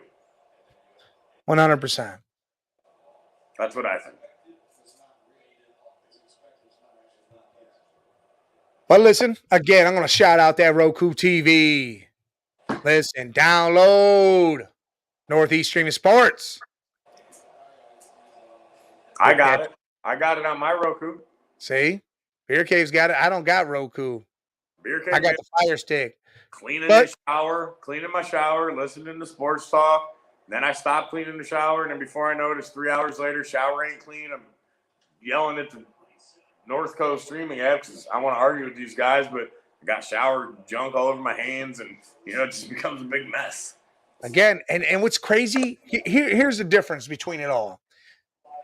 Northeast Streaming Sports, you could actually go and find their shows live, whether you watch it on there and keep it up there on the TV. You can go on your phone and go find them live, whether it's on Facebook, YouTube, whatever, and you could actually jump in the conversation and argue with them. You can't do that with the ESPN boys or the Fox Sports 1 boys. You could actually engage with these people, with us. With us. You can engage with us. You can watch us and then get on your phone and engage in comments. You don't got to listen to it on your phone. Listen to it on the big screen so you hear it. But if you want to jump in, you got a point to say. You could jump in there and your voice will be heard. That's what I You do. will literally be heard. We will read your comment and say, hey, this is what we think. We hear what you think. And you'll be like, all right, I got it out. You know, before you couldn't do that. You'd be sitting there holding all this rage in. You got a phone brick. You're throwing it at the TV. You're yelling outside on your balcony, getting trashed because you're pissed off. And it's all over a TV show because people are stupid. Now you can have a voice and you can be involved. And that's what the Northeast Streaming Sports app is all about. That's what makes it better than Fox Sports and ESPN. Dude, you know how many times I scream at the TV at Stephen A. or I pick a guy. I could actually go, you know what? I don't agree with your shit, blah, blah, blah, blah, blah, and state my opinion, and they're going to see it. Yep. And it makes it that much better because then you can get a lot of stuff off your chest. So download it. Back and forth with them. Look, Red Jet said, Lord, not Stephen A. I Red Jet, listen, I'm with you. I'm with you. I just threw that name out there because he's usually the dude I'm screaming at the TV going, what the hell are you talking about, bro? Well, she said, I ain't watched none of them since before the Super Bowl. 6. I get it. But all right, we're done with football. We got to give our flowers out there. South Carolina, the women's team took down Caitlin Clark and won that national championship. Undefeated season. Undefeated. You know, it's been a week, so we haven't been able to talk about that, but that was a hell of a team. They're fundamentally sound. Them girls know how to play some ball, and they damn well did it. Caitlin Clark did everything she could with that Iowa team, held it. Then in the end, South Carolina took over and won that damn game. They held up the hardware, did their thing. Dawn Staley gave her flowers to Cece, though. Gave them right to Caitlin Clark and said she is the reason why this game's changing. The reason why the WNBA will get all the publicity in the world. She is doing something we haven't seen done in a long time, and that's much respect to Caitlin Clark. CC's the reason that we know 5 college girls basketball players and no men's. No. Like, yes, you knew Caitlin first, but you were watching Caitlin play. That's how you knew Angel Reese, and that's how you started to know these other women players. Last year, you knew the Angel Reese-Caitlin battle. Caitlin took down South Carolina last year. They came back and avenged that. Paige Buchers, was on the map. She got hurt her freshman year, then she came back strong as hell. Now she was right there. Caitlin took her down, though. Juju Watson showed up. Saw her freshman year balling out. She'll continue. Listen, you got girls coming. Do you know why? You know why CC and Iowa lost that game? Because it's exactly what me and you said the show before that game. Because South Carolina is the ultimate fucking team. Yes. They are that's no knock on Caitlin Clark. It's no knock on Iowa. I have never seen a team play like a team like South Carolina women's basketball played this year. Fundamentally sound. They just played basketball. Yes. I don't care if you had 2 points and I had 40. It didn't matter because we're together and we're doing it. We're making it happen. That's just how it kind of went. And I had respect to South Carolina, dude. If it fell that way, that's how it fell. If the next game I had the 40, you had the 2, that's how it fell because that's what we're doing. Yep. And now we're still both averaging 21 points a game. Yeah. Bam.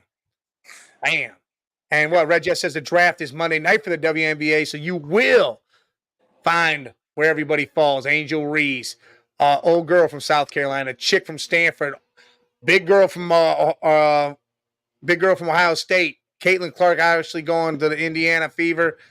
I mean, you're gonna see all them fall. Who's got the first pick? Do you know? Indiana Fever. Indiana does. Mm-hmm. Side note, not to jump off of women's college, but let's go to men's college basketball real quick.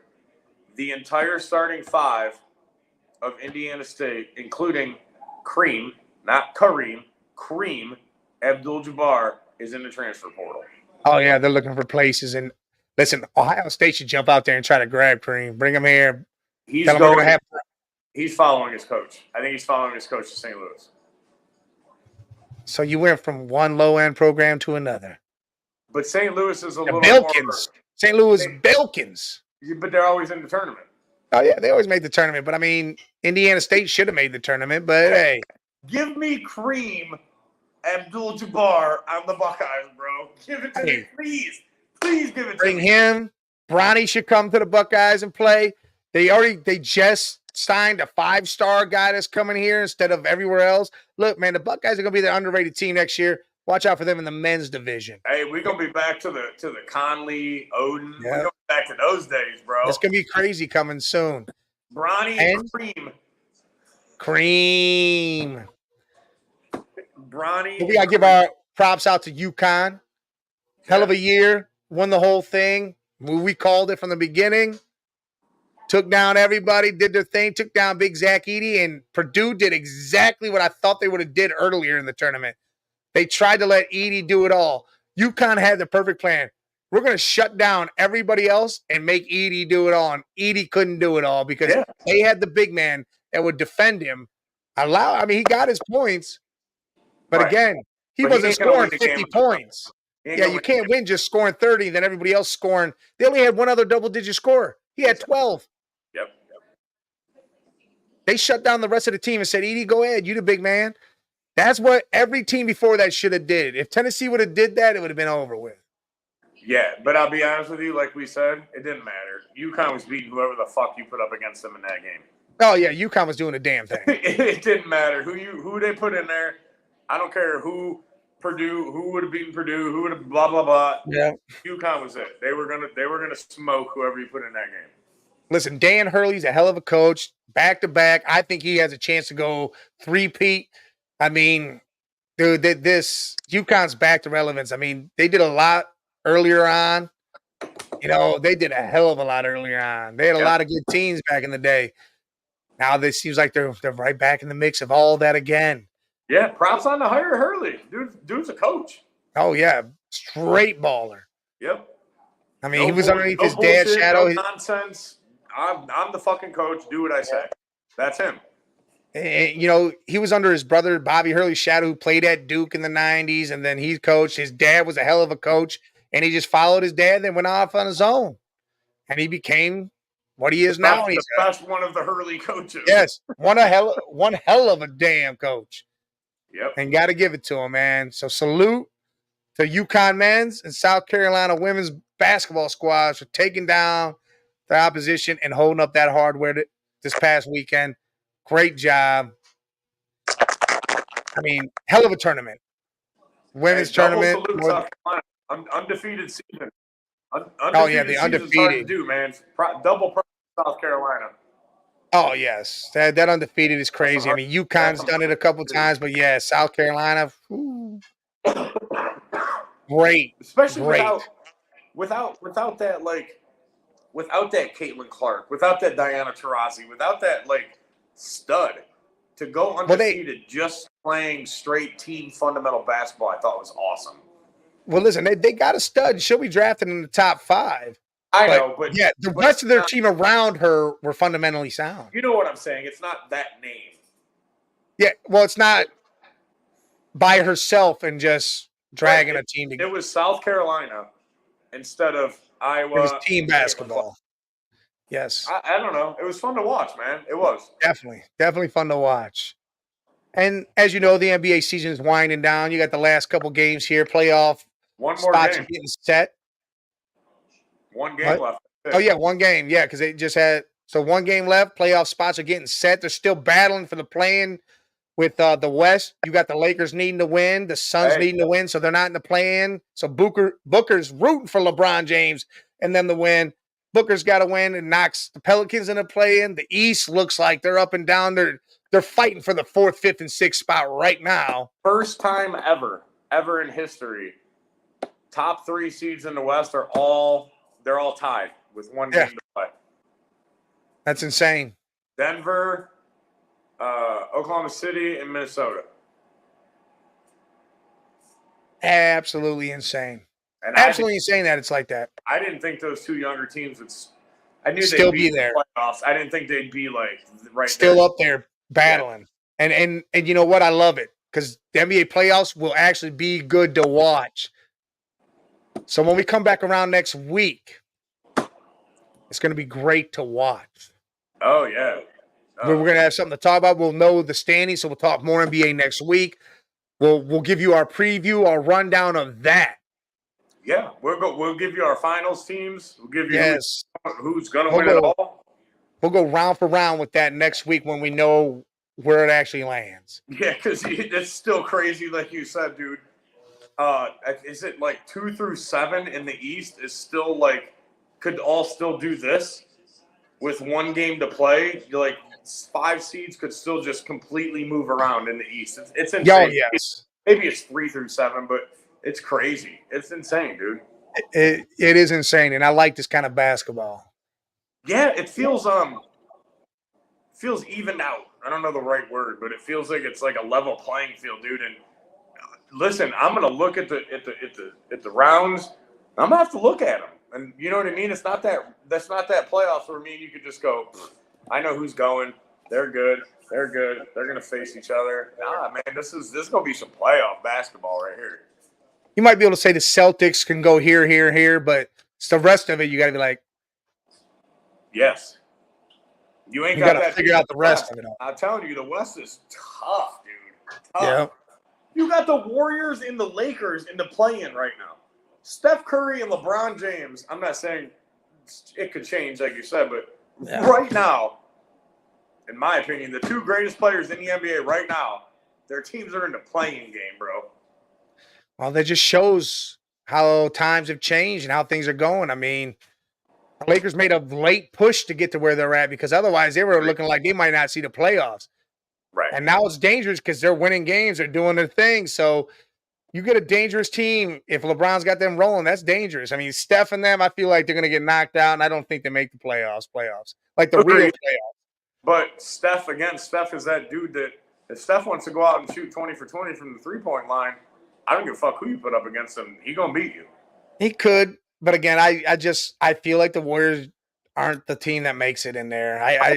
I'm not saying that they are, but he's a little. I wouldn't want to play Steph Curry in the first round. I'm gonna tell you that right off the rip. I would not want to play Steph Curry.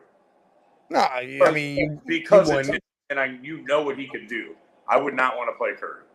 I'll be honest. If it's Denver, I feel Denver could sweep them. I think. Oh man. See, I ain't even going there. That's next week conversation. Yeah, all right. So we'll talk NBA next week. NBA's next week. Look, UFC 300's coming tonight. We don't have the full card, but it's going to be one of the most exciting cards because it is UFC 300. Hill's fighting Pereira. You got Gaethje and Holloway. You got what's her name? Zai, the Chinese chick, fighting. I can't think of who the hell she's fighting. Hey, Zai is a bad bitch, dude. Dude, you got a lot of fights going on. This is about to be a hell of a good night tonight to watch UFC. Sit back, have a drink, eat some food. This is going to be a big night to watch the UFC. Look, yeah, have a drink. There it is. You're going to have that all tonight. Cheers. And that'll be talked about next week, what happens still got yours? On UFC 300. Huh? Still got yours? Cheers. Mine's gone. Cheers, CheapSeaters. I mean, cheers. It's like there's nothing there. It's all water now. A little alcohol water. Ain't never hurt no one. Alcohol water. Alcohol water never hurt no one.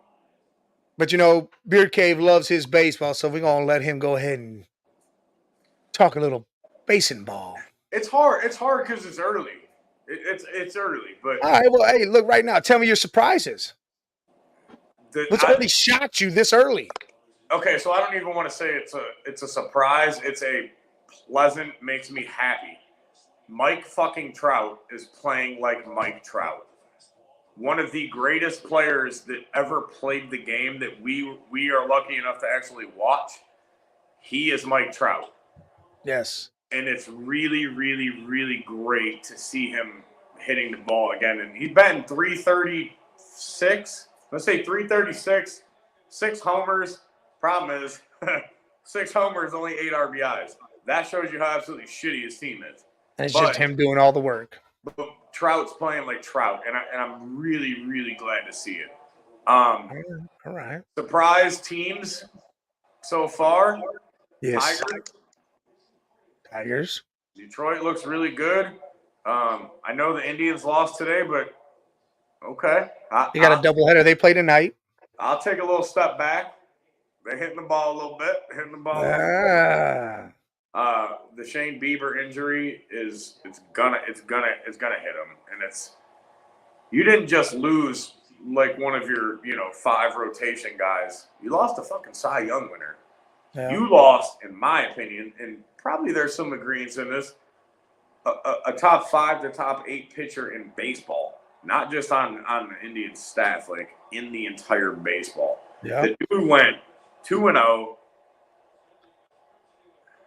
18 strikeouts, 1 walk, like 2 hits, 0 earned runs, and then bam, dude, just Tommy Johns, just a dump. Like, I was devastated. Obviously, everybody knows, everybody that watches the show, I'm a Cleveland fan. I was devastated to lose Bieber because Bieber looked like Bieber from 2 years ago. He got his shit figured out, bro, and he was mowing people down, dude. Yeah. Mowing them down. And then, all gone. It's going to hurt, but pleasant surprise to see it. Well, again, the surprise to me is we're hitting the ball, and it's not long ball. They're doing like fundamental baseball. They're getting on base. They're moving people around. Like, they're having a good time out there. It's like, all right, cool, man. I didn't think this was going to happen this way, but they're doing some stuff. That's their game if they can play it. But when they get into that slump is what I continuously, I'm going to say it one more time. That's what I keep saying. That's when you need somebody that can hit the fucking ball out of the park. And they don't have that guy.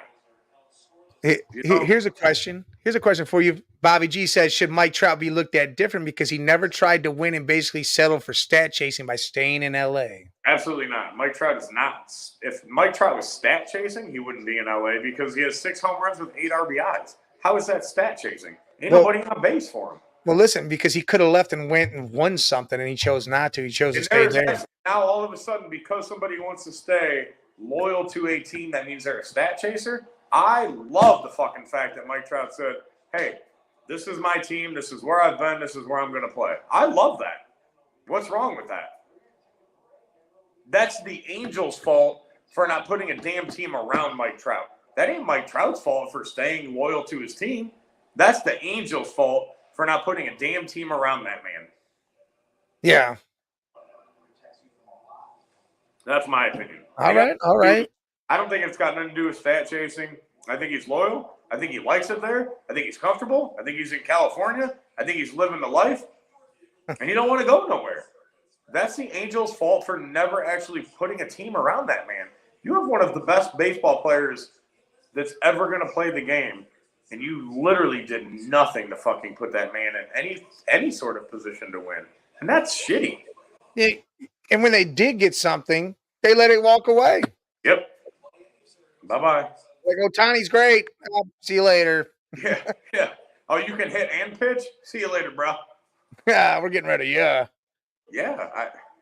And not even for anything. Just walking away. Right. And you didn't even – so not only did you let him walk, you didn't fucking spend any of the money on anybody else. Yeah, you didn't even go look for nobody else. So that's like an Indians – owner doing this. Like, hey, we ain't going to pay him that money, but we're not going to spend any money. Right. We're going to offer you. So we'll just say you got 600. They offered 300, which means you have 300 million, right? He got 800. That money. So go fucking spend it on somebody else. Yeah, he got 800 million. Yeah, if you offered three. If you offered 3, then you got 300 million. You were willing to let go anyways. So why not let it go in like 2 players? Yeah, 2 good players. Go get Cody Bellinger and go get Jordan Montgomery, the pitcher that was still sitting there. Oh. Now you put another bat around Trout, and you actually have a legit starter, which the Angels, by the way, have always just said, we don't care about pitching. They've never put a damn pitching staff in LA. They just don't. Mike Trout's never going to win. It's not his fault. Listen, I understand any thoughts that he stat chases. I get that side of it. Mm-hmm. I just think he's comfortable. I think he's happy. I think he likes it in Cali. I just don't think he wants to leave. That doesn't make him a stat chaser. I think that makes the Angels shitty for not putting a team around. Yeah. Especially as a big market team. You have money to spend, and you're just not doing it. It's not like he's in Pittsburgh or Cleveland or Kansas City. He's not one of these like low ass market teams. Damn, bro, you're in LA, bro. Yeah. They got money. They just don't want to put a team around you. Agree. Jesus says, are Guardians playing prospects? No. Yeah, they don't got no prospects in their lineup yet. These are guys that. Here's the deal, Jesus, with that. I think it's like you got another week or two that if they don't bring them up, they get an extra year control over their contract. I think it's a week or two. It's like 5-10 days or some shit like that. Baseball is fucked, and it always will be because of that stuff. You're going to leave a dude sitting in the minors that could be number 1, number 2, number 3 best prospect in baseball. The dude's hitting 640 home runs in 2 games, and you're going to leave him sit there because if you wait 2 weeks, we got an extra year control over his contract. That's what makes baseball jacked up, dude. Baseball is always going to be jacked up for stuff like that. And what's crazy is you kind of answered his question. You said, do you guys think MLB needs move on the young generation and play them and not play washed up players like JD Davis and Matt Chapman? So you kind of just answered that question because, yes, they need to move on faster and quicker and not have to worry about, oh, well, we can hang on to them or save this amount of money. Bring them boys up now and stop letting them play 3-4 years down there. Hey, if you feel they need a year, fine. Half a year, cool. You can bring them up whatever the hell you want. Bring them up and let them play. Yes. Jesus, the key thing you said is, does MLB need to change? That ain't the team's fault.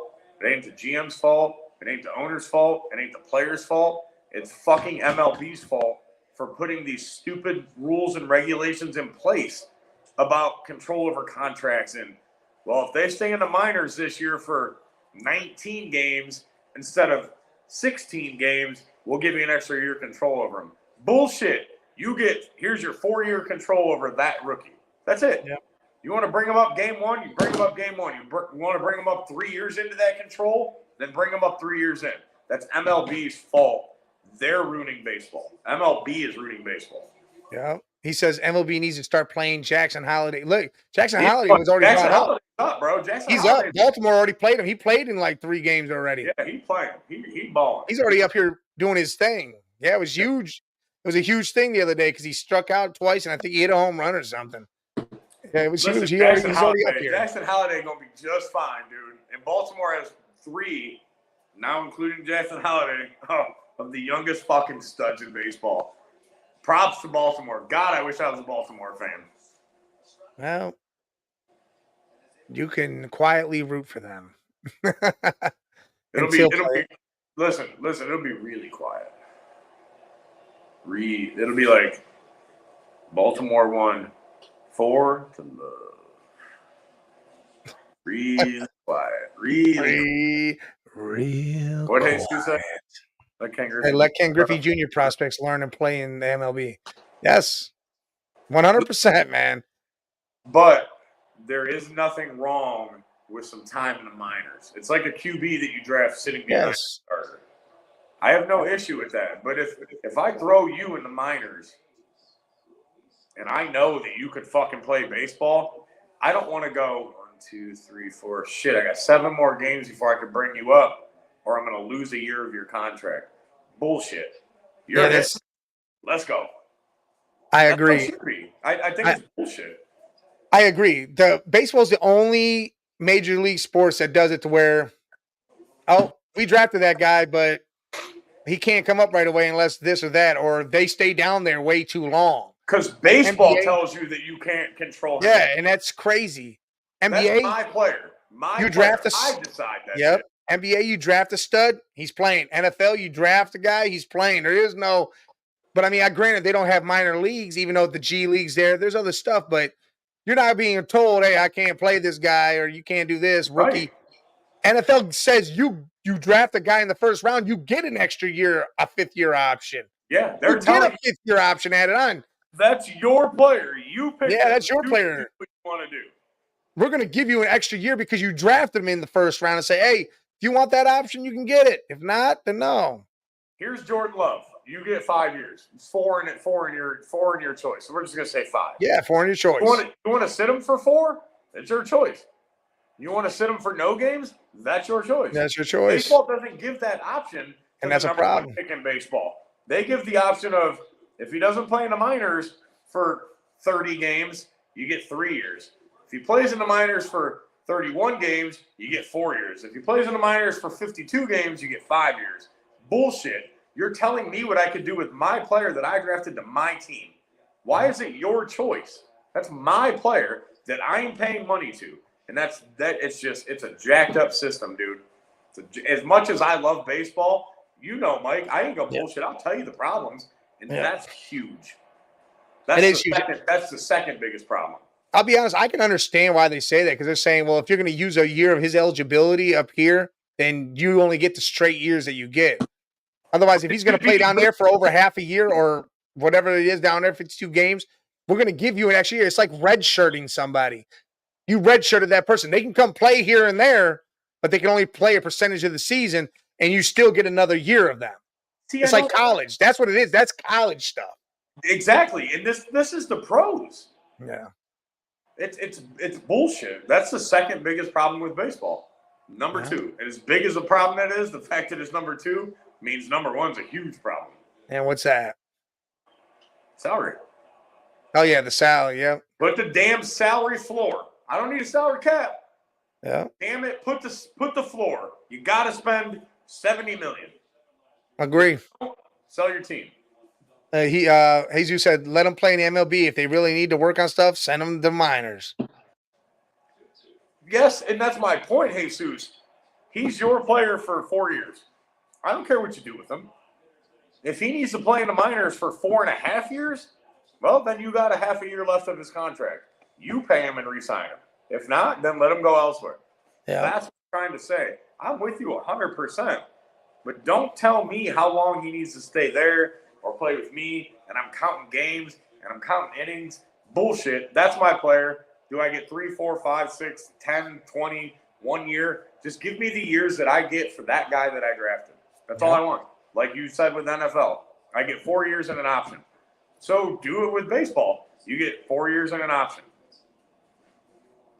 That's my choice to decide when he's ready to bring up, not, fuck, I got to leave him down there. And then he fucking tears his Achilles in the minors on that last game before I was allowed to bring him up because I wanted that extra year of control.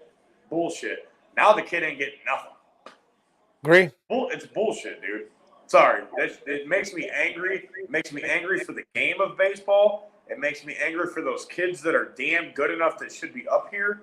It makes me angry for the GMs of the teams that have to do that shit. It's bullshit, dude. It is. It does sound like straight bullshit. But all right, we're done with that topic because we can go down that lane and what's wrong with Major League and sports, professional sports forever. Right, but I don't know if I could pinpoint anything as much as I do those two problems. Oh yeah, those are huge problems. In Major League Baseball, those are your real problems, your definite issues that need to be fixed and attended to. Especially when all they talk about is, man, we need to get the game out there. We need to get fans back and the younger fans. How are you going to get younger fans in when all these kids know, right? Who do they know? They know Jackson Holliday. Well, shit, we can't bring him up. You know, we got to leave him down there for 15 games. Dude, these kids want to see Jackson Holliday. They're out there collecting his fucking baseball card. By the way, I hit a PSA 10. Anybody listening? Breaks are coming. Hit a PSA 10 Jackson Holliday, bro. Hell yeah. But you want to get younger kids, right? Because that's been the big argument with baseball is we can't get the younger fan group in, right? We got to get. That's why they tried to spead up the game, which I love the pitch clock. It brings it in. But if you want to bring younger fans in, you can't tell those younger fans that you can't see that 20-year-old prospect that you've been looking at his baseball cards and you hear about him on TV and blah, blah, blah, and he's in the minors. Because then by the time he comes up, he done lost interest in the game again. Yep. How do you bring up, a new age, new group of fans if you're not letting these young kids in the game? Jesus says MLB popularity going down. I don't think it's moving, Jesus. I think it's right here. Yeah, it's been a baseline for years. Yep. It went down for a little bit and it came back up. I think it went up a little bit with the pitch clock. I think people do enjoy the faster game. I will say that. I don't think it went like up. I don't think it dropped. Baseball fans are baseball fans. Yeah. I'd still love the game if they didn't do the pitch clock. I love the fact that I could turn on a game at 7 and it could end at 9 now instead of midnight. You know what I mean? Yeah. But I don't think baseball really ever moves. I think they could do a few things to make that jump, but it's not. It's never gonna bottom out. It's baseball. It's America's fucking pastime. You know what I mean? It's what you did out in your yard with your friends, dude, with a stick and a ping pong ball. You know what I mean? That's just it though. Like I coach my kids. Like it's that game. It is what it is. But you could bring fans in by making changes.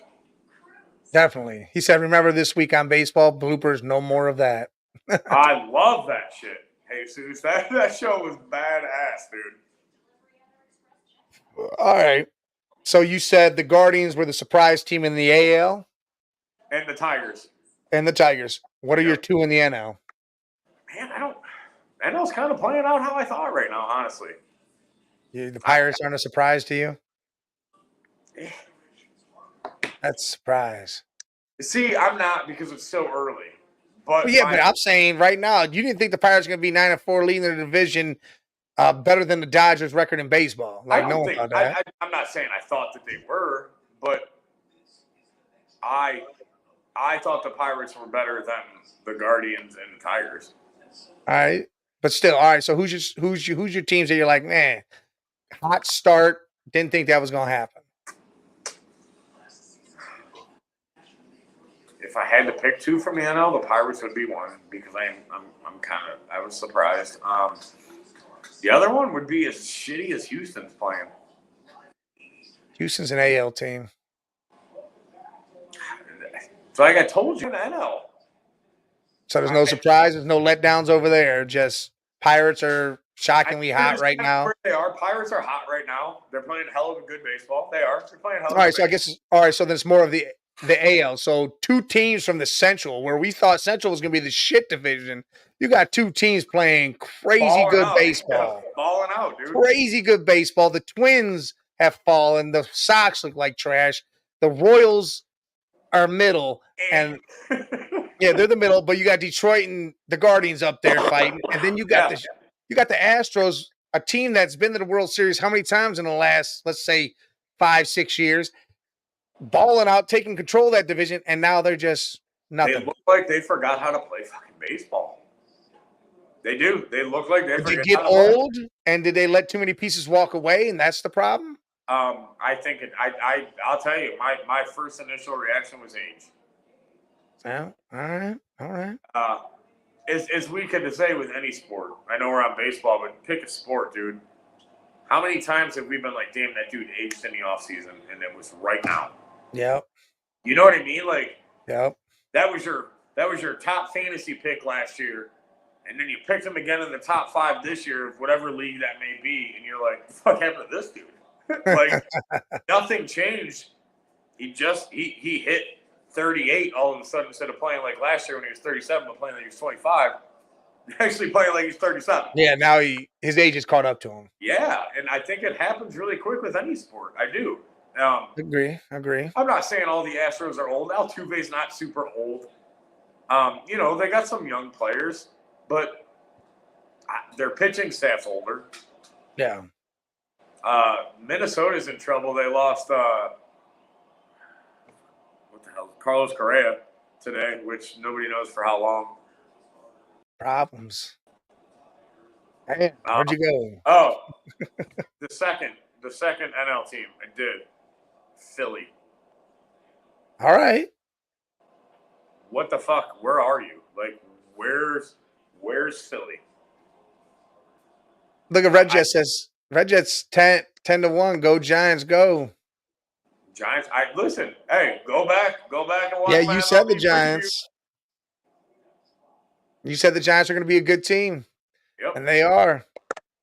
So, all right. So you got Big Mike. We know, dude. 162 games a goddamn season.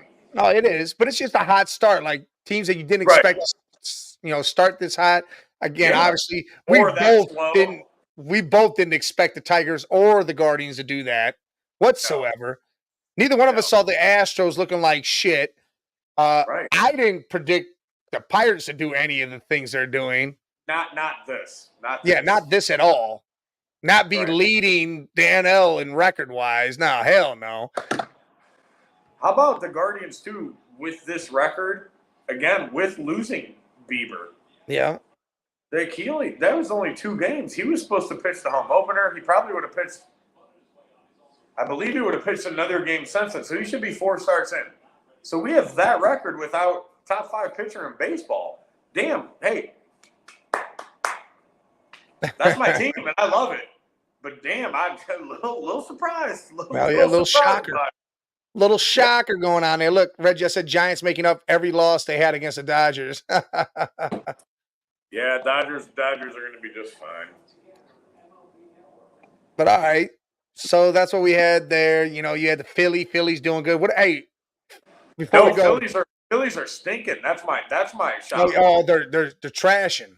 Yeah, they're not playing well at all, dude. Like, that's why I said, where are you guys? Like, it's like Bryce Harper's non-existent. Like, I don't know what happened to him. They're not like 0-15 or something, but what the fuck happened? Where you at, Philly? They're talking World Series team. Like, and all right. I can't find them. All right, real quick. Did you see their jerseys that they're going to come out with? Who? Philly. No. All right, we'll talk about that next week then. All right. But look, hey, man, like always. Hey, real quick side note. These new Fanatics jerseys that these dudes are playing in, trash. Please go back to Nike or whatever the hell you were using. Yeah, the small print on the back of the jersey is trash. Trash. Hey, again, like always, appreciate you guys jumping in the chat, the viewers viewing, getting engaged. We love y'all. You guys make this happen for us. You make it hella fun because, again, we can debate with you guys. It's all good and fun when we do debate. There's no hard feelings anywhere. Your opinion's your opinion. Mine's mine. Beer Caves is Beer Caves. That's how this works. My Beer Caves is everybody's, though. No. See, look, Beer Cave trying to take over that. I'm just kidding. Hey, I love y'all. Like, we're not here without you guys. We love you guys. Exactly. We could do this on our own without going on here if we needed to, but we want to come out here. We want to show our love, show our facts, show our sports fandom to you guys, let you guys reciprocate it back. Enjoy the debate, enjoy the fun, laughs, and all the talking and back and forth we do. But make sure, if you haven't, subscribe to our YouTube channel. Hit the like button for the show. Make sure you hit that like button. Smash it on your way out. Got TikTok. Go follow us on TikTok at the Man Cave 10. You got X at the Man Cave 10 on X. Go follow us there. Facebook at the Man Cave 1022. Go hit us there. Hey, you see on Twitch. These faces are everywhere. We're everywhere. Go check them out. Go check it out. And listen, tomorrow at 12, we got the old men and the kids. We'll be on there doing all sorts of fun games and cool stuff. Later on that. Beer Cave and B Cave jumping in with our boys tomorrow. Yes, old men and the kids. And then later on that night, as always, Sports Man is 6:30 to 8. Me and Jay will be rocking it out, doing our thing. Keep that sports alive. Maybe a surprise Beer Cave. Maybe a little Beer Cave, little can opening. But all right. Enjoy UFC 300 tonight. Rock that out. Get some good food. Get some drinks. Watch them fights. Watch how good it gets. And until next time. Chuck Mike. Salute to y'all. Love y'all.